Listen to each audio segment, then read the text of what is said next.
Did Nothing Wrong Live, the show that cuts through the noise and helps you make sense of the chaotic information space around us. I'm Griff Somke, and with me are Jay McKenzie and Karl Folk. In today's episode, we will discuss the looming specter of the imminent inauguration of Donald Trump, as well as the Proton Corporation's embrace of the GOP as the party that's most likely to rein in big tech. And we'll also be taking a look at the recent designation of the Terrorgram Collective as a foreign terror organization and the implications of that designation. Keep listening to learn more, and remember to smash those like and subscribe buttons like Mark Andreessen thinking about Taylor Lorenz. Thanks for tuning in. Let's get started.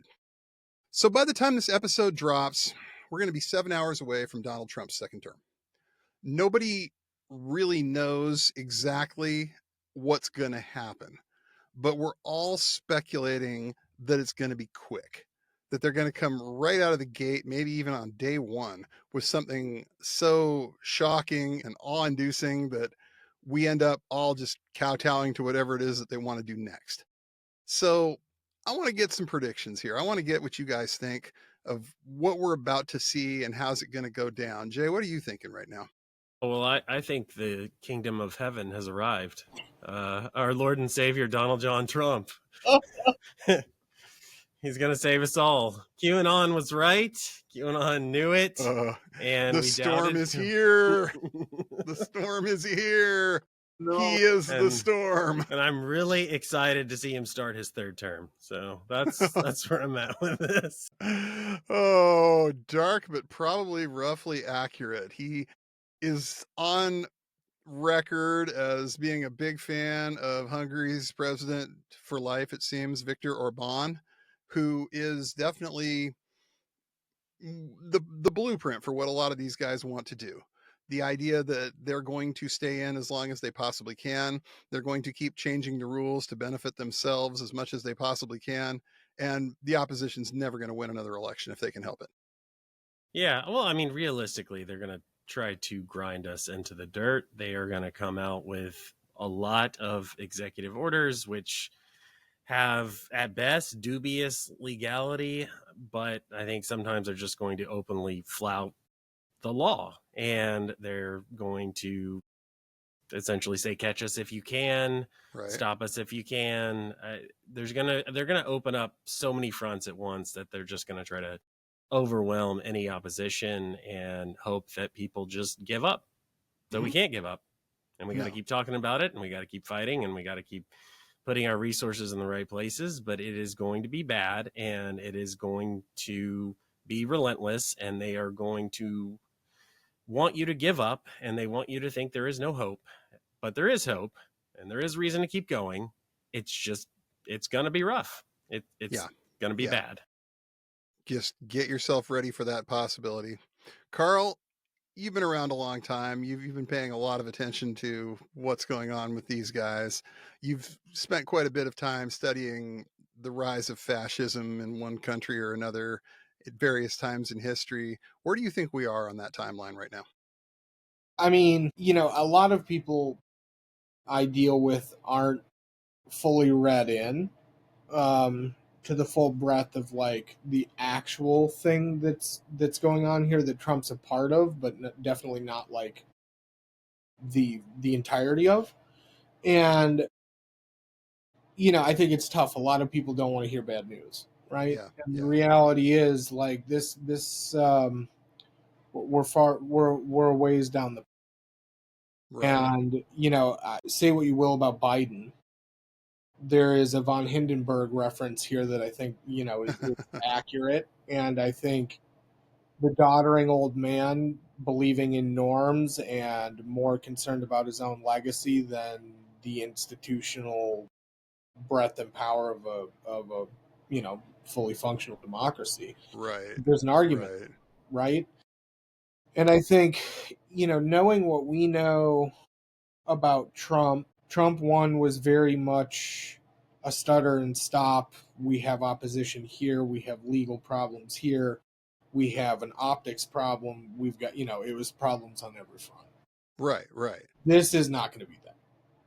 And I have a real sense that because the Orban model has been so successful, because they've allied themselves so much with that sector of the international or the transnational far right, like that's the model we should expect. And like the brutality, the swiftness, the stupidity, politically stupid, all Yeah. these actions, they won't win again.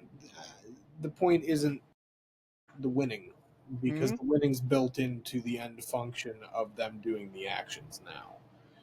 And, I think we see immediate executive orders that are meant to overwhelm our ability to parse exactly what has happened.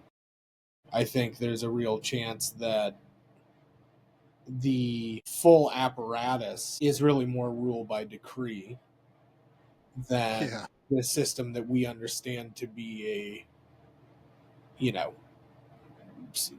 based on three equal branches. And, Right. Right. looking at what some of these guys have argued for previously, like in the last 4 years since Trump was last in office, some of that goes as far as to say that basically the executive branch should have the power over everything, including like the FEC, all these different agencies, and then Congress really is not a thing in this Nope. model that they're preaching. And so, I think we should expect that they are going to try and build that in immediately and immediately make it the norm that the president's going to sign 40 executive orders that all are massively consequential, whether they have to do with how we apply rule of law, to how states are fundamentally run.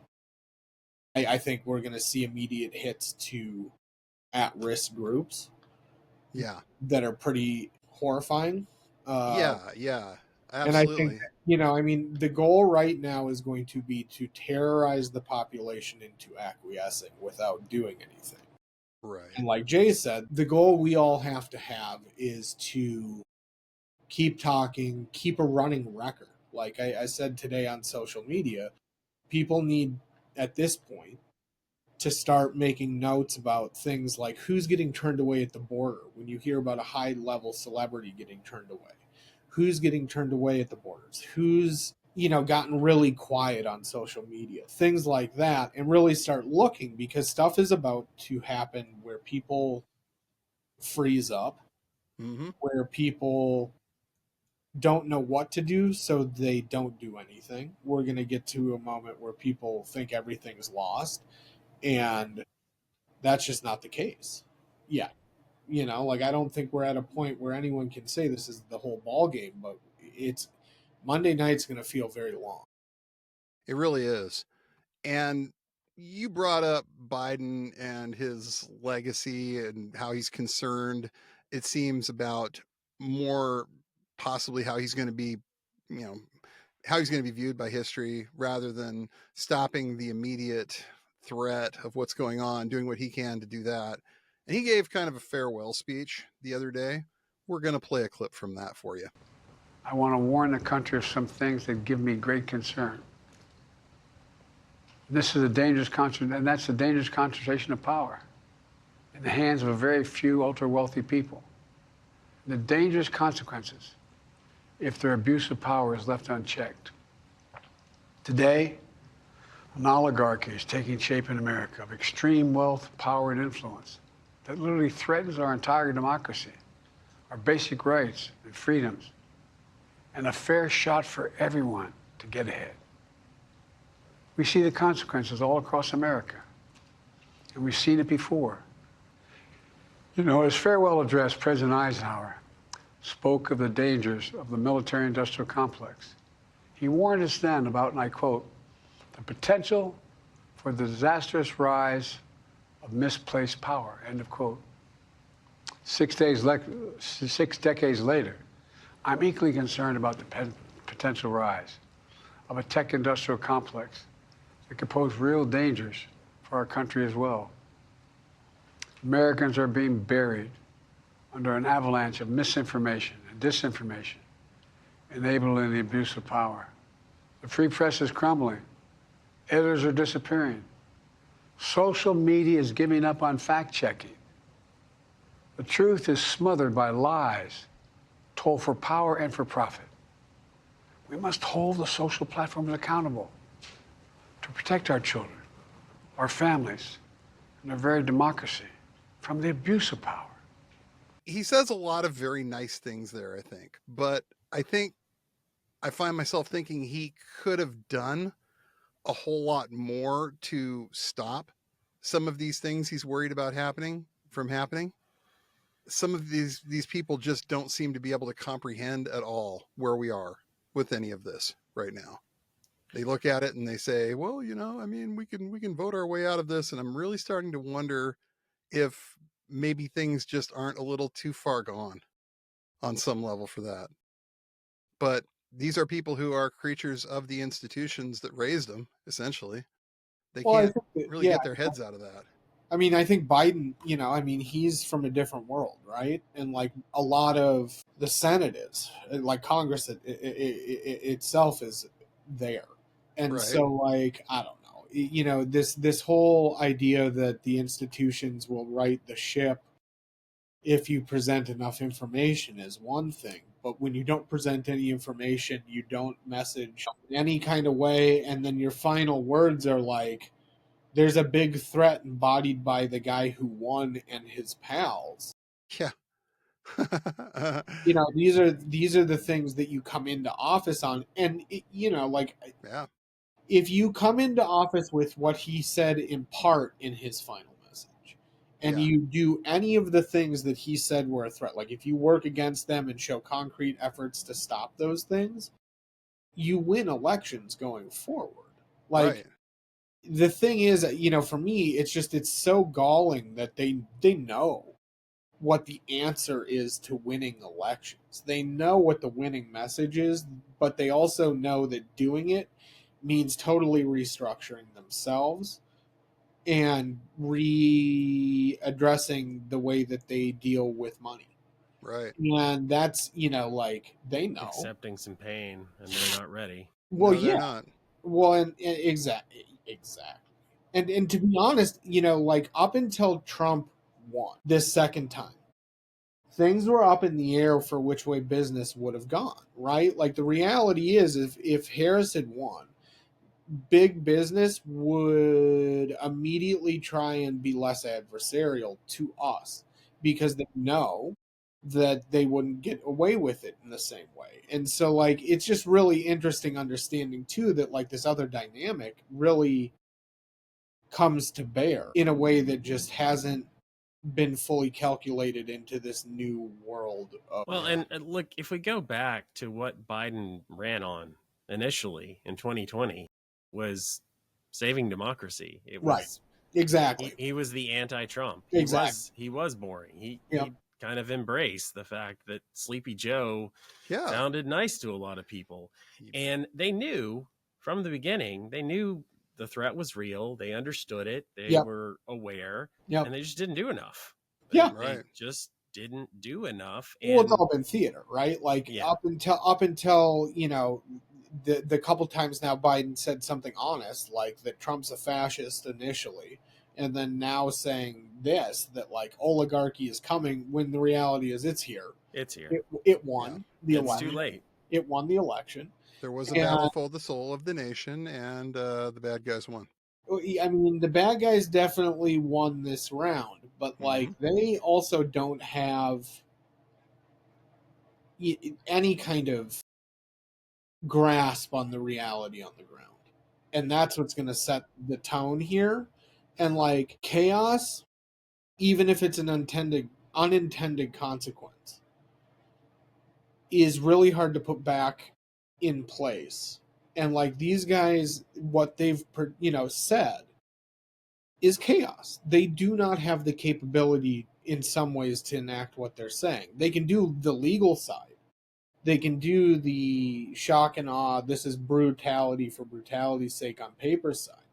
But in a lot of cases, like you've had Republicans come out saying, like the stuff he wants to do with the border and the mass deportations, he can't do it.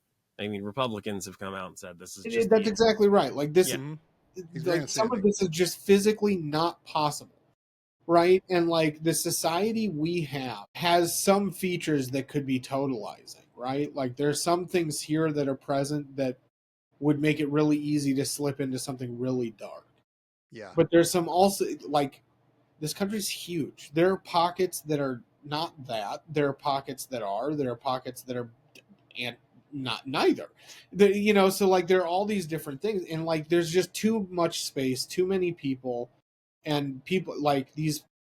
The Republicans are going to do extreme damage, and they're going to try and scare the bejesus out of every one of us. But like They can't get everything. they And can't get everything done, and they could have been. I think the thing that for me has been really upsetting about all this with Biden, with all of it, is so much more could have been done prior to right now to mitigate some of these harms, and we just didn't see any of it.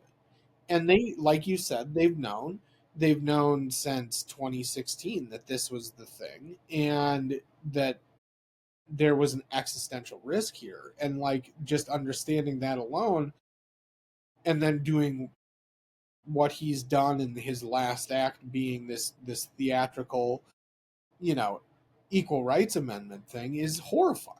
Yeah. Like it's horrifying.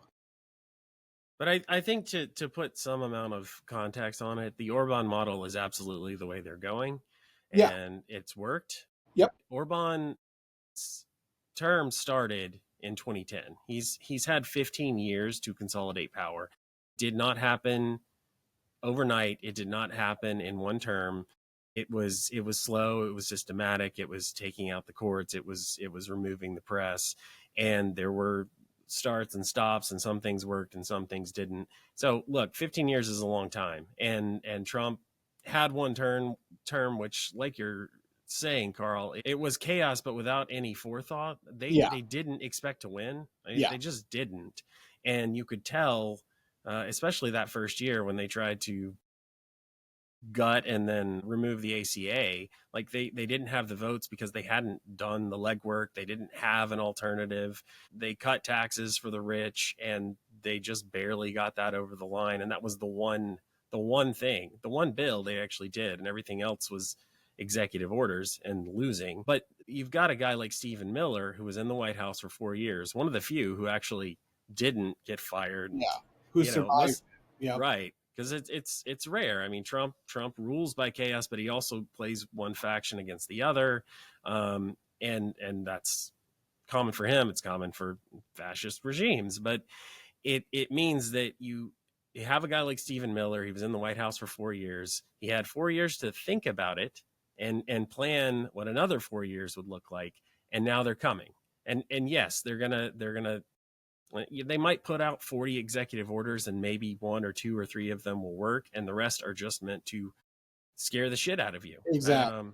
Yeah. And that will have an effect on some people, understandably. And so it's coming. They've had time to think about it, but they cannot do everything all at once. They cannot, even if we're thinking about, and we've talked about this, what comes next. If they're thinking about what comes next, maybe it's Trump. Maybe he doesn't run again. Maybe he's too old. I mean, maybe the laws change. We don't know what's going to happen. Yeah. But if they really want to enact everything that they're hoping to do, it's going to take time. And look, we can do something about that. It is not a foregone conclusion that they win. It is just, we're sitting here telling you, here's what we think is coming. Here's why. And I mean, I think all of us agree the press just aren't ready for this. No. And no. Well, they're ready, but not for being informed. And they're going to get played by the Trump people. That you're going to have Trump's people putting out conflicting statements that are just meant to, well, you know, this statement by this official is going to run for this paper and with this narrative, and this statement, which is completely contradictory, is going to work for this paper. And they know what they're doing. Like this is they know how to play the media. They know how to find people who rely on sources and be a friendly source who sometimes reveals a little bit of damaging information, but it's part of a bigger goal. This is a bigger game. Yeah. exactly. No, and that's just it, right? Like with any kind of hybrid model of the sort that we're kind of dealing with now, right? Like whether it's complicity in the sense that like they planned to work together, or it's complicity in the sense that they make money hand over fist, so it works for them in the way that it needs to. The outcome's the same, right? Like that, and that's really the issue. Like I think a lot of people get bogged down in like, well, but this or this feels really, how could media do this? And it's like it's not really, it's the financial incentive, not the social incentive. And so like when we're dealing with all of this too, like the lens we're getting, like Jay's getting at, right, is so clouded by this bizarre both friendly economy between the sources and the news, but also the way that like now the White House is friendly to the media. You know, you get into a specific kind of situation where the media is going to look and feel a lot like it has. It's just not me. It's just not news in the way that we've understood it, right? And I think that no one who's ever exclusively lived in a robust democracy with a functional press understands like what it actually looks like when the media doesn't function to inform, but to disinform and disengage. And that's really my big fear. Like we've already seen it from a lot of the media is that it's not an acquiescence exactly, it's a, we're just going to make it work for us because it's good for our bottom line. Right. And Right. that normalizes it and it decontextualizes stuff and breaks apart like really crucial stuff. It does. And speaking of the bottom line, speaking of people who were making things that were crucial and we thought were absolutely important, and they apparently took a look at the bottom line and said we just can't stick up for this one. And the Proton Corporation, the makers of fine privacy focused products that a lot of you use, such as Proton Mail, Proton Drive, Proton VPN, they decided to absolutely beclown themselves in a series of Blue Sky posts, which they later deleted. Unbelievable. Because, yeah, it was Yeah. unbelievable. And they didn't even like cop to the idea of, hey, y'all, we fucked up. It was like, yeah, we're going to praise the tech bros. We're going to talk about how the Democrats just had the chance to make this work, and the Republicans are going to be the ones that crack down on big tech, like we're seeing right now. And Uh, it just, where are these people going besides we know what side of the, we know what side our bread is buttered on. We know we're not going to make any money or any significant headway in this market by pissing off, the bro oligarchs. It's time to go along to get along, because that's how this feels. They can't really possibly think that the Republicans are going to be the party that reins in big tech. One has to assume, right? And like the way that it was done, the way that people talk, like that they talked to people and Right. then deleted things. I mean, it doesn't read like anything else but kind of standard right wing operating procedure. Mm-hmm. This is what they do. This is what right wingers do when they want to say something and they catch too much shit for it. Sometimes they pull it back. And in this Yeah, case, their core audience doesn't want to hear this right now. Their core nope, audience is not the people that are, about to take over in Washington, D.C. no, no. I mean, yeah. if anything, the guys taking over use like Yahoo. This is not the crew of like About half strategic, of them probably have AOL accounts. yeah, strategic geniusry over here, Yeah. right? Like, but no, it's really it's a huge problem, and whether I mean, again, it's a the outcome is really bad, right? Like for them, the optics of taking this on that way is, I mean, there are very few worse ways Yeah. Yeah. than that. This is the way that they have chosen, like a lot of other larger corporations. I mean, we've seen, Facebook probably being Meta, probably being the most prominent example of this, where they've not only scrapped their fact checking, they've decided that it's okay to, say that trans people are just mentally ill now. It's okay to use all kinds of, one would say hate speech about people we don't like anymore. And they looked at the numbers and they realize that the vast majority of their content these days is Charlie Kirk, Ben Shapiro, all this other shit. And they probably just realized, why go along with this? Why not just, lean into it, as it were? Well, like today, was it today? Yeah, it was today. Like they, Stephen Miller's now involved Mm-hmm.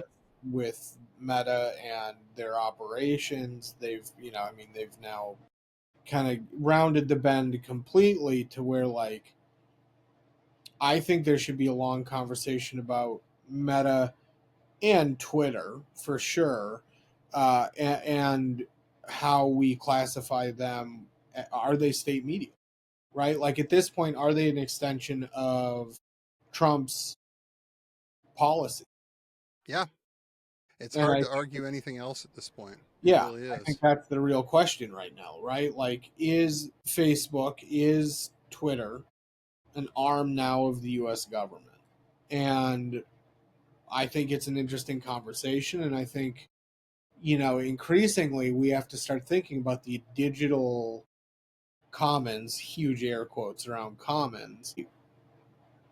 Are those part of America's foreign policy, its internal policy? There's some real questions, I think, insofar as that, and also, like, at what point does social media, like, at what point do we start merging other state functions with something like social media, right? Like, when does Trump say maybe we should have everyone vote through Twitter? Yeah. Like, Maybe. it's I love serious. that.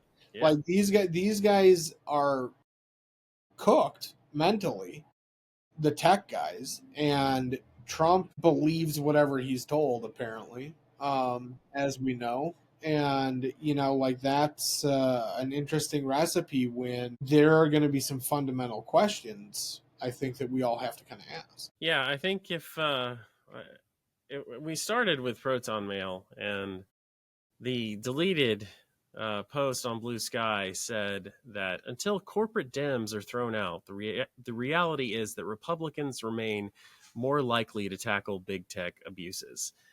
I just I don't I don't know how you can possibly reach that conclusion Yeah. based on anything, based on I mean, Proton's up in Switzerland, and apparently they just have not tuned into American politics, and honestly don't even see this lovely inauguration ball that's being thrown for Donald Trump, which is going to include Jeff Bezos and Mark Zuckerberg and Elon Musk and of course Peter Thiel is a big Trump backer.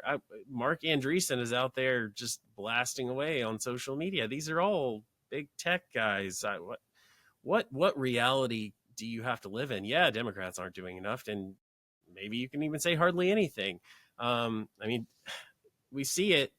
I mean, even today, the Biden administration spent 4 years trying to ban TikTok, and they finally got it, and we were finally over the line, and the Supreme Court upheld it today, and now they're punting to Trump because they just have no courage. No. There is no courage for None. their convictions. None.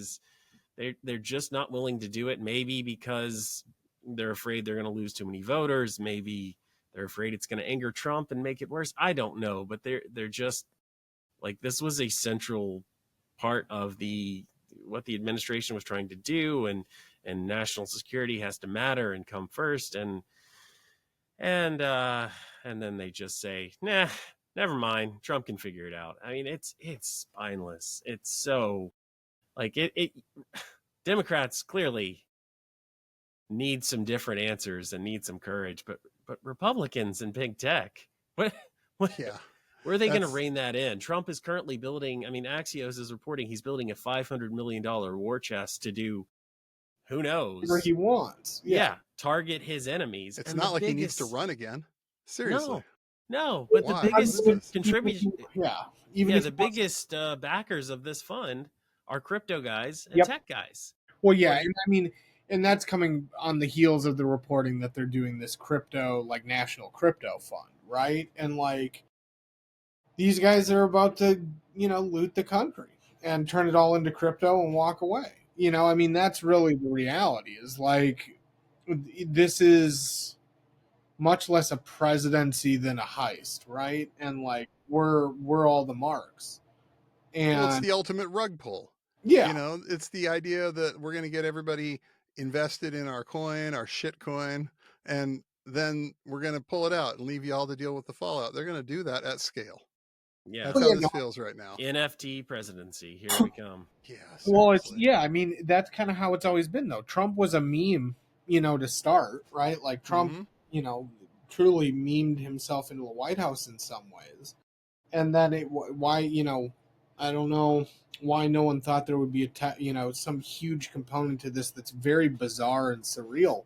And you know, like these tech bros have a very clear plan, and the oligarchy itself took some cajoling, but they're going with it, right? And like I don't know, we're in such a precarious situation with someone like Trump where he's such an empty vessel, and you've got guys who have actual true plans. Heritage Foundation, the Federalist Society, the Tech Bros, whoever, you know, like there's really very few avenues that Trump won't walk down.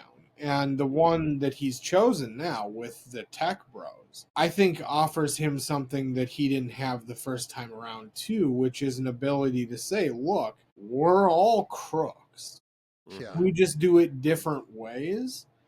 And let's figure out how to basically sell this off for parts to our friends and ourselves. And when you have that kind of energy, I mean, this is the same constellation of thought, let's say, that was around the fire sale of the Soviet Union, right? When American venture capital stepped in and said, we're going to Americanize you, and gutted them like a dead fish.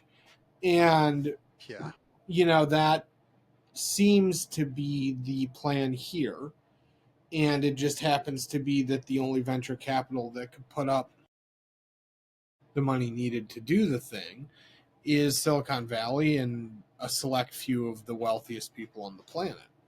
And I think there's going to be an increasingly clear line between this political financial decision to either the wealth class or the like the Silicon Valley wealth class or the religious right wealth class, right? Like there's going to be a delineation, but you know, when you got guys who really truly believe that democracy is a hindrance to them accruing all of the world's wealth and then using humanity as a tool to get them to the ultimate goals of like off-planet living and Right. extra, extra, you know, planetary daily travel. Which we're all paying for the R&D on every Oh single yeah, day. I mean, the people of the Caribbean last night got a nice little, um, you know, show in the sky of what that Mm-hmm. actually looks like in practice when you have a guy just fucking around at the edge of space. Well, you know what I loved about that is the fact that the rocket blew up. It blew up. They had all this debris falling from the sky and right landing on these islands. It diverted all sorts of flights. People either had to stay on the tarmac or they had to land the divert the planes and land somewhere else. I can imagine that you're talking hours and hours of delays for just ordinary people Yeah, trying to live their lives. And some of the headlines today, you look at it and it says, well, SpaceX captured the explosion after the fact, or despite the explosion, SpaceX yeah, managed to capture the rocket before it could have been worse. Like they have to find some sort of silver lining. They can't just say that Elon Musk sent up a turd sandwich into the sky and then blew it up. It's and Yeah. this is not the first time. Like this thing has done this multiple. Yeah, seriously. And it's just, they keep doing it. They keep spending our money to figure this out. You know, they're not stupid. They're not spending their own money on this. No, And they're going to keep putting out, and they're going to find ways to keep getting stories out there that make it sound like it's not that bad and it's all for the greater good and it's all about saving civilization, when it's really just grown men with train sets, like pretending, on a greater scale, Yeah. just tinkering Well, and playing and if deciding. those train sets somehow removed money from us and gave it to them directly, Yes. just Right. like took And they money. were built by us turning on a hamster wheel Yeah, and yeah, powering it up. Yeah. yeah, Yeah. yeah, yep. Pretty much all of our children just running in tiny wheels to power it. Yeah, yeah. No, it's really. I mean, I don't know. We've seen time and again that tech overall right now has a big problem in that it truly does not give two shits about anything beyond its own ideological view of the world. And unfortunately for us, tech libertarianism turned into techno fascism pretty quickly. Yeah. Yeah. It didn't take long. It really didn't. And that's what we're looking at going forward. I think the idea that they are on the final descent for what they want to do. There isn't a whole lot left in their way right now. So it's going to be a real interesting immediate response to Trump's inauguration. I just have this feeling they're going to go as fast and as hard as they possibly can. And I think people aren't quite ready for what that's going to look like yet. Fully agree. But yeah, it's very much because keep in mind, you know, they they said during the election that they weren't planning on doing Project 2025. They said that was a lie, that the liberals were lying, but they also said that we need to use discernment about who we tell that we're actually going to do this. So they've been planning for years exactly how they wanted to make this work. And you feel like the Mark Andreessens, the Elon Musk, all of these guys have been planning this for years as well. So it feels like they are going to be absolutely ready to go on day one of all of this. They're Yeah. going to be just chomping at the bit to get this done. And if I could say anything to people, it's, you know, don't let your fear that you're going to have when you see this paralyze you and stop you from, taking action, from consuming, the news as it is. Don't check out, please. Don't do that. Don't just give into it at that point. No, Because, and it'll like, feel a lot easier to do that because this is uh-huh, going to be a pretty overwhelming period. But absolutely. the reality is, like, there's something radical in finding your own joy in moments where shit's really bad, and this is one of those moments where, like, you don't need to consume every moment of every one of the darkest days or hours or weeks from this, and you're going to get through it just just fine without consuming every second of horror. And Right. like you also need to do that so you don't check out, right? If you consume it all the time, the intention is to make you check out.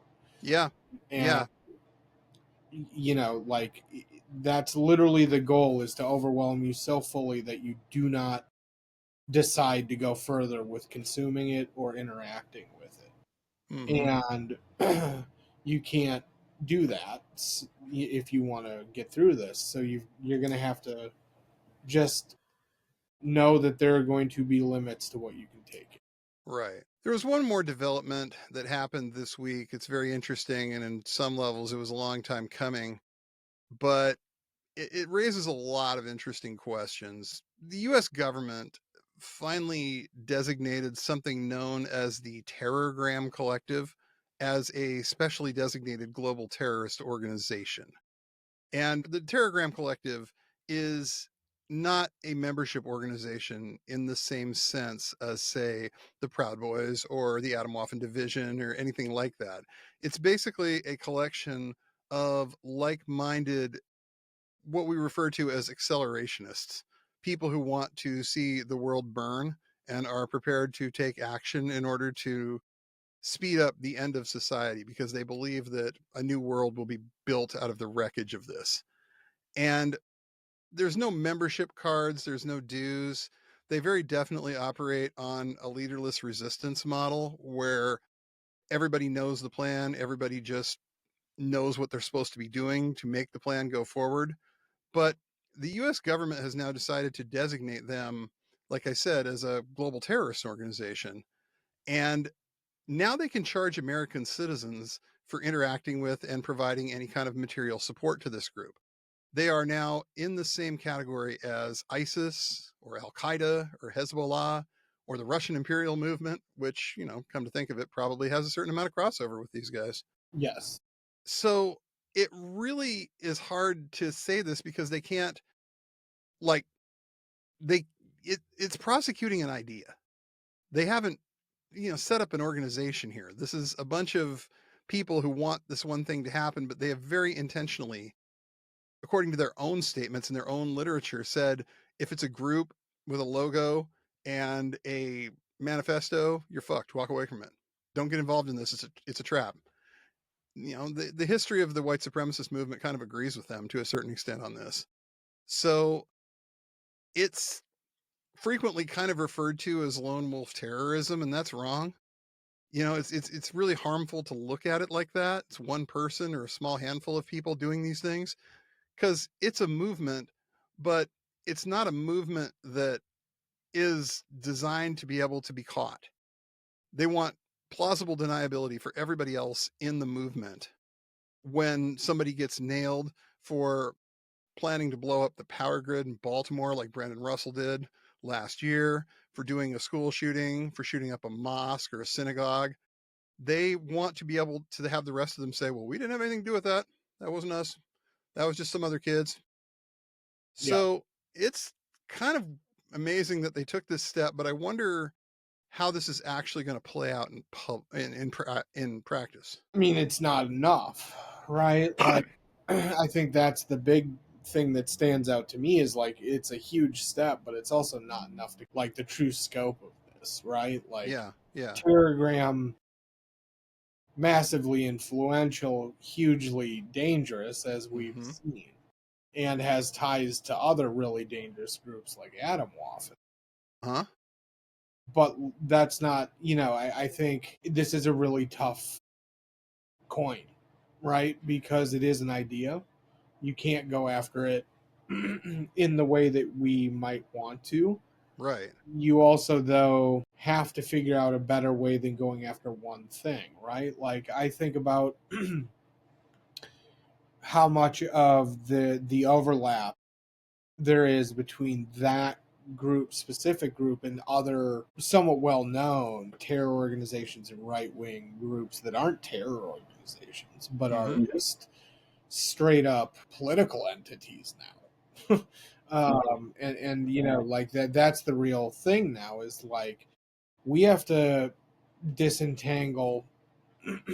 There's going to be a huge reckoning here when we continue down this road, and it's one that has to happen. So I'm all for it, but like we have to continue down the road of basically saying like there is a limit to where we can go with what you can, like you shouldn't be able to tell people how to build dirty bombs on the web, right? No. Like it shouldn't. There are certain limits to where like this should go, and I think there's some common sense ones, but then there's some other things that will only happen if we have an open and frank conversation about white supremacy and the construction of our day to day and the government, right? And those two things are going to happen together to really do the whole thing. That like this is the first footstep on a path. Yeah, because at some point, prosecuting an idea is going to get very problematic. Very hard to do, and it leads down a really dangerous road. It does. And you're right. These people are dangerous. And I Yes. think that that's where this becomes really difficult because, like you said, the Terrorgram Collective, as it were, is not an organization. They No. don't actually do anything, No. but they publish spec manuals on how to take down the power grid. They publish, atomic bomb recipes.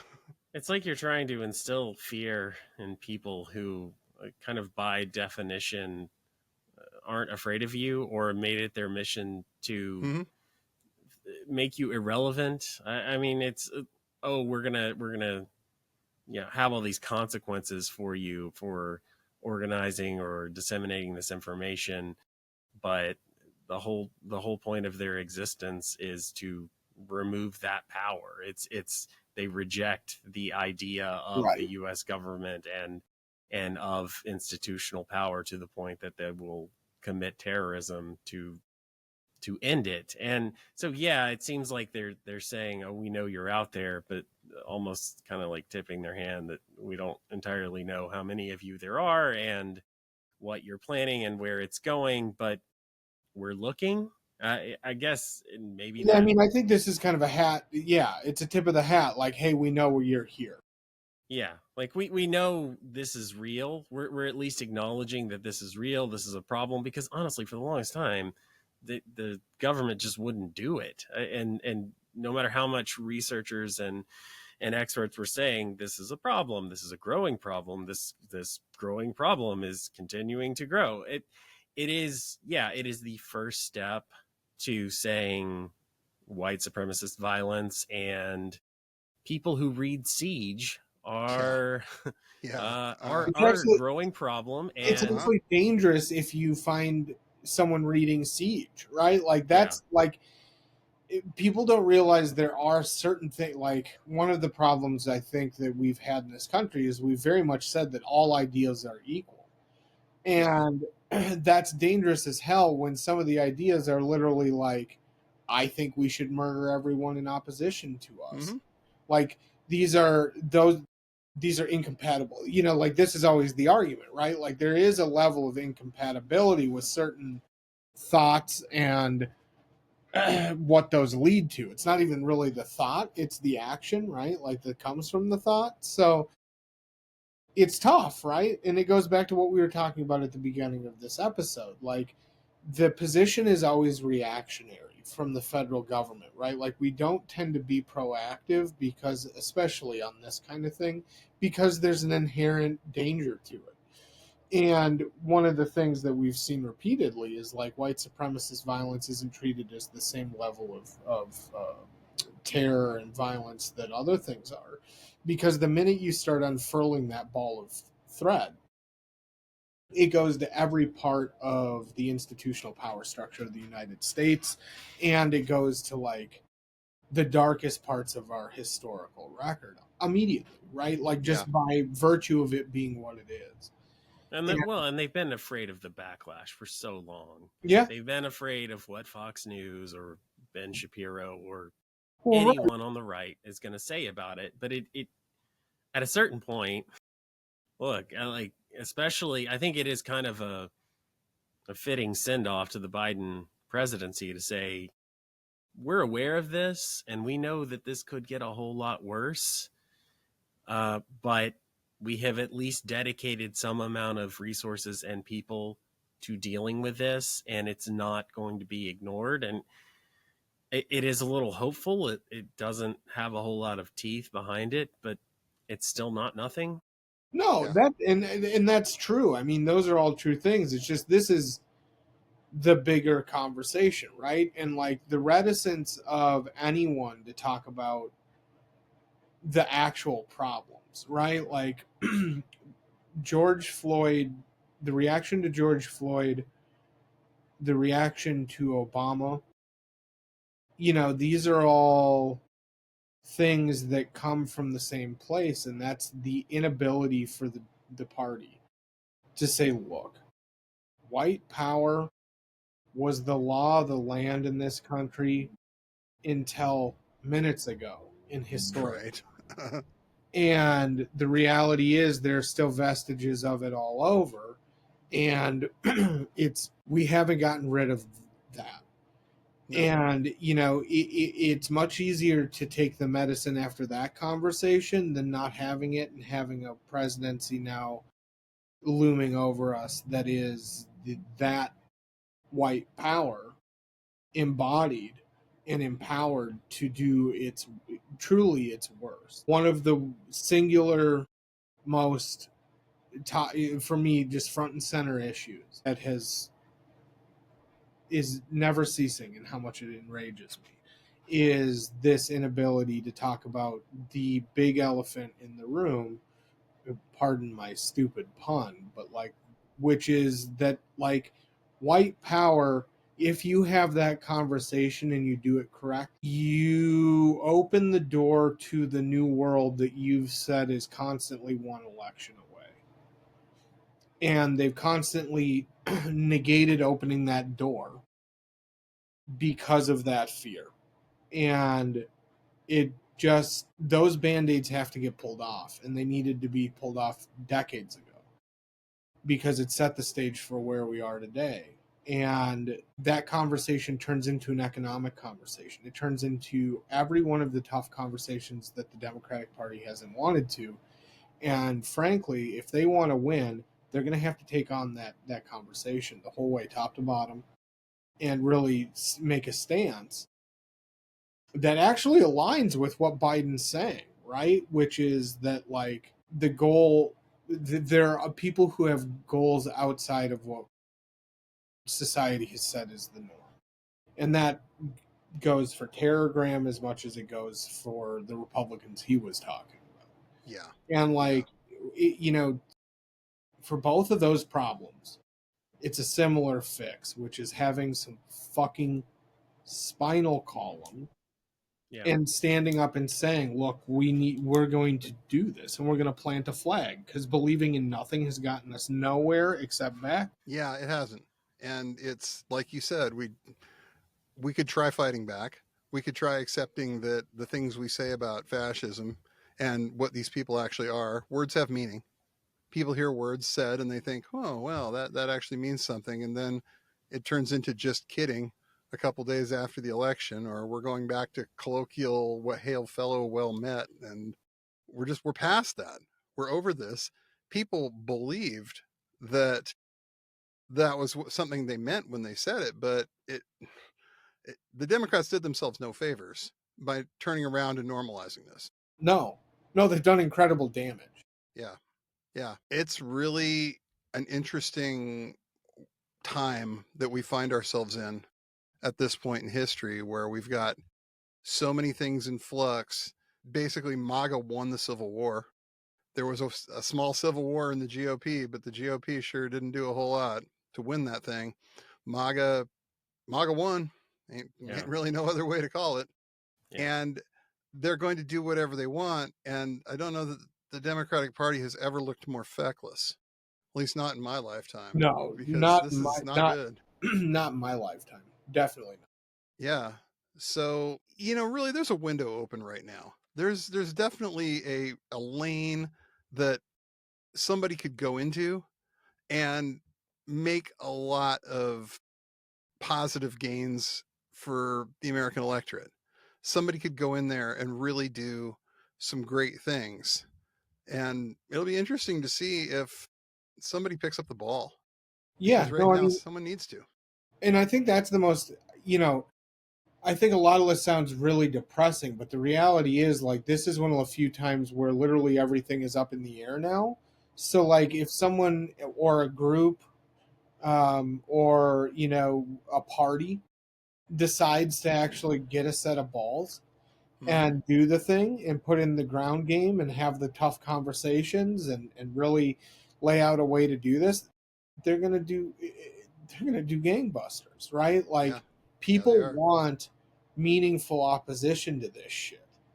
And that's the major issue, right? Is like the divide between the quote left and the Democrats isn't so much an ideological one, right? It's more one group needs action, needs things to happen, needs material change to happen.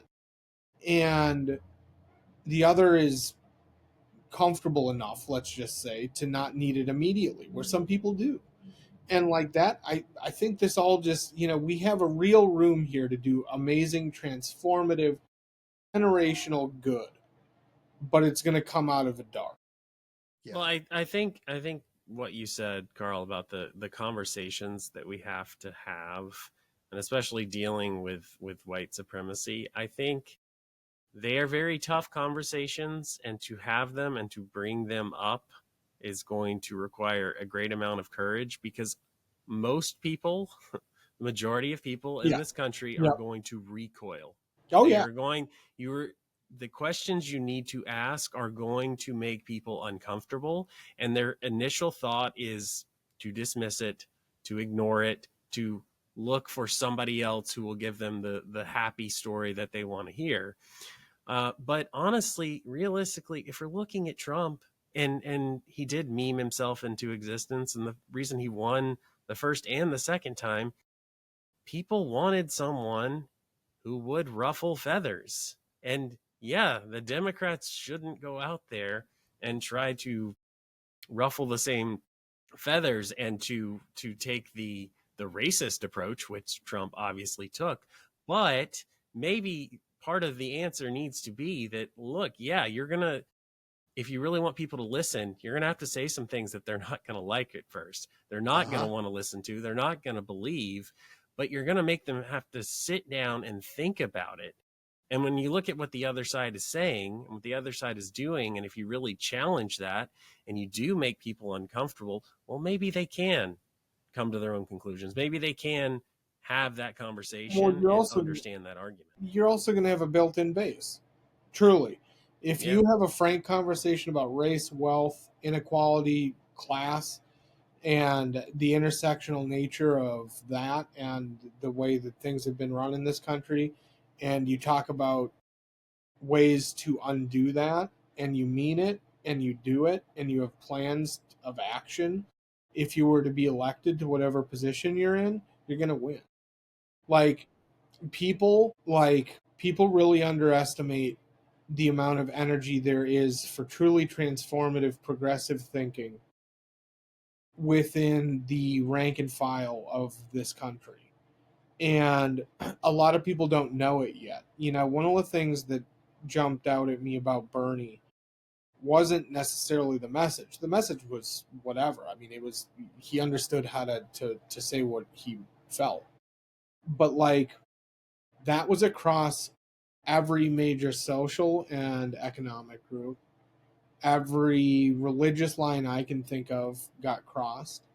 And, you know, like I went to a couple rallies more as a, well, this is an interesting thing happening capacity than Bernie's my dude. But like that energy's there. Yeah, it really It is. just needs to be turned on a little bit. And that shit, that you know, people think that the right wing populism, this Christio-fash tinted corporate thing, is new and is unique, and neither are true, right? Like this is Right. repackaged shit from the 30s for the right, but also it's a repackaged thing that they don't understand. And like the Democrats have a real ability to upend that completely, because that thing is literally a, well, my parents did it, well, this sounds good to me because it sounds good to me, but it doesn't show me any return.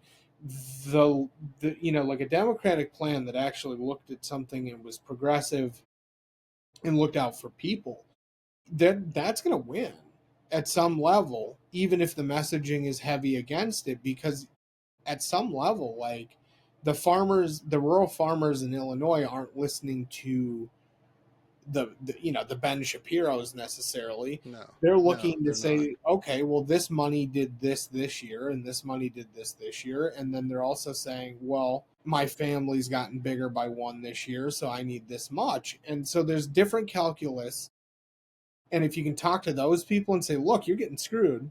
Look, we can provide you with ways to make that money back that's been taken from you. And we're going to do it in a way that doesn't make you have to jump through 30 extra hoops. It's just something we do for you as a citizen who works for us as an agriculture person. You're going to win. And like it's really about knowing what your goal is.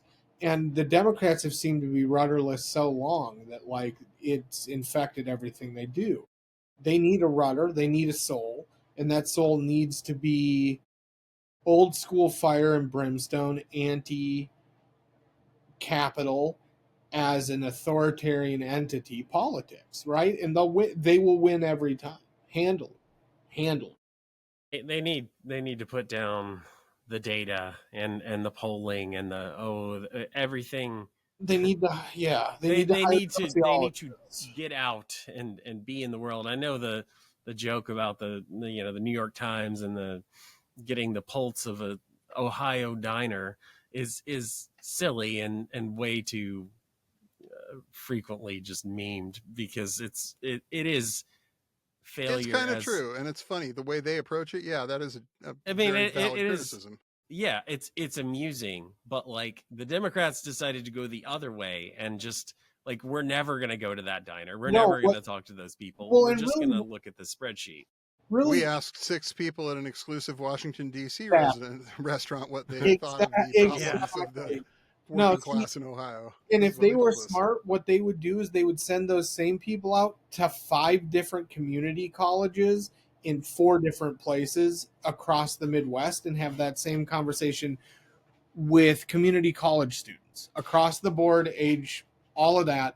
See what the actual response is from an average person in this country, right? Like, go ask community colleges, go to, I mean, there's so many better ways to get this data, and everyone's just like, no, I think it's fine, because, like, no one under the age of 30 answers their phone when we call, so, like, they just don't exist, right? Like, their opinion doesn't matter, so, like, it's just bonkers.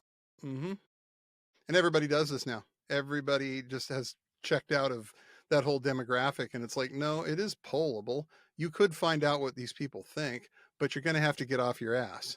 And you're going to have to go out into the real world and find them and ask them that question. Well, and not just ask them one word or 1 point answers. Like, what do you think about this? Like, what do you want in life? What's hard right now? What's easy? What's good? What's bad? What do you want to change? What do you like? And then you have to extrapolate based on those answers, not, figure out, well, let's get you in a room and look at this ad, and you tell me which, do you like this one better or that one better?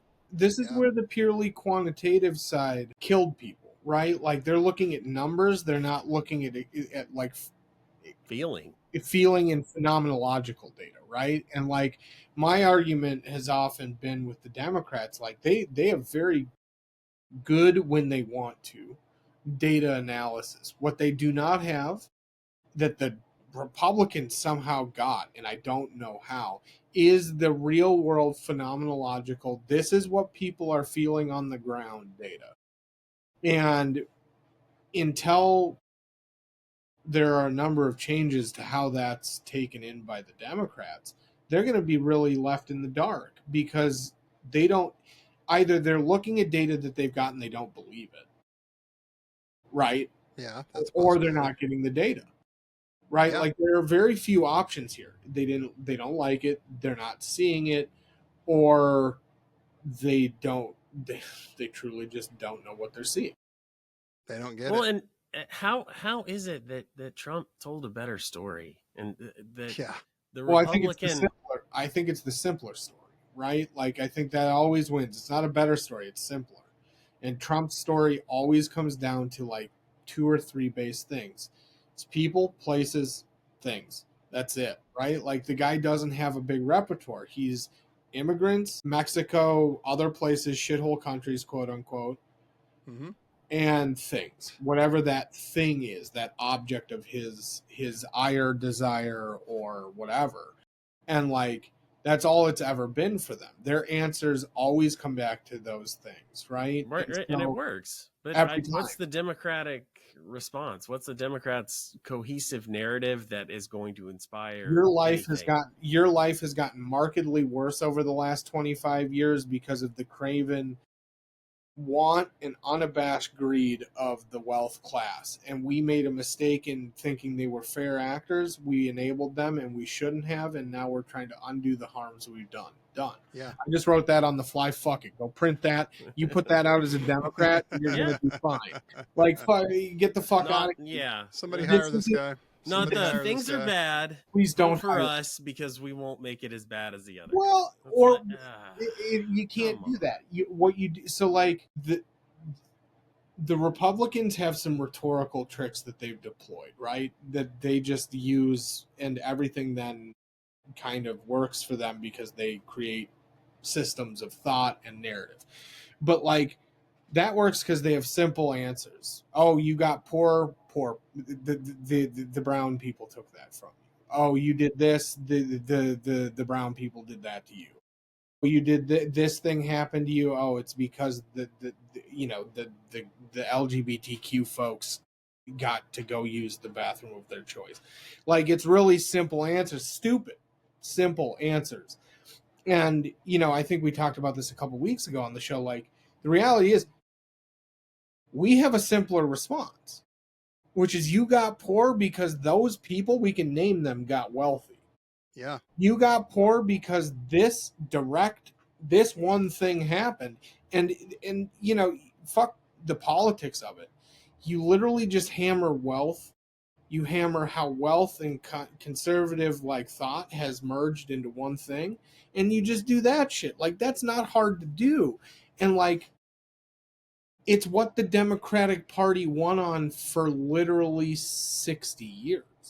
Yeah. And like Yeah. in Minnesota, for example, the Democratic Party had incredible power because they lived up to the values of every person in their community.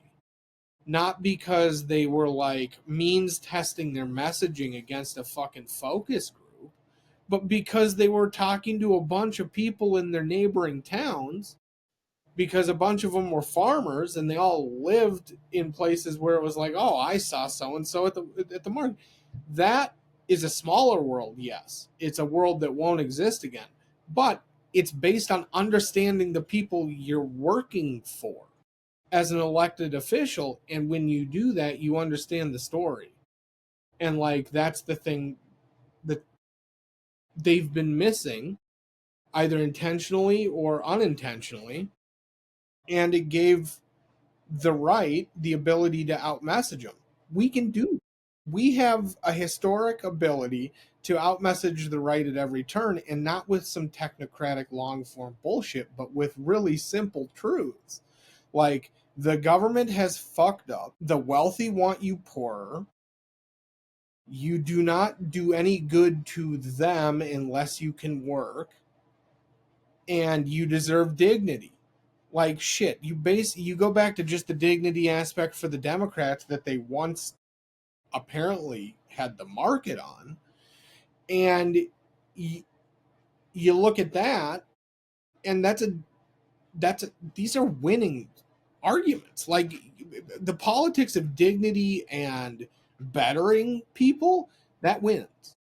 Just back to basics, folks. Your message, like if you make people's lives tangibly better in your term, people will be fond of you. Yeah. And it's not that hard to do. It No, really isn't. no, They can come out and tell that story, and it won't take all that much. no. And you get the benefit of the network effect of people talking about it. Like these are easy wins. Fuck. Well, hopefully they listen. Hopefully this is something they think about because, man, I don't want to do this again. I don't want to go through another one of these again. It's I just, don't think we oh, can. yeah. We'll be lucky if we survive this one, being Yeah, real. yeah. And if we do, we have to somehow hope that we've actually learned something from the experience and not go back here again. And I think that really starts with, like you said, Karl, the Democrats learning to tell a story that is much more compelling and it's right there for them. Well, and shit, they just need to listen to the story that's already being told. Like, fucking copy this homework, for fuck's sake. You have literally 300 million people being like, look at our homework. Literally just copy it. Mm-hmm. You will be fine. And they are just like, well, I'd rather pop Xanax and drink champagne over here with my friends who are telling me you're crazy. Like, fuck. Or you could tell people the story that they already know to be true in their hearts. Yeah. You could do that. You can, and you know what? It's an easier story for you to tell because it's the fucking truth. Yep. Yep. Well, Yeah. folks, that's our show for the week. Thank you for tuning in, and remember to like and subscribe on your content platform of choice. We will see you next week, and remember, everyone mentioned did nothing wrong. Bye now.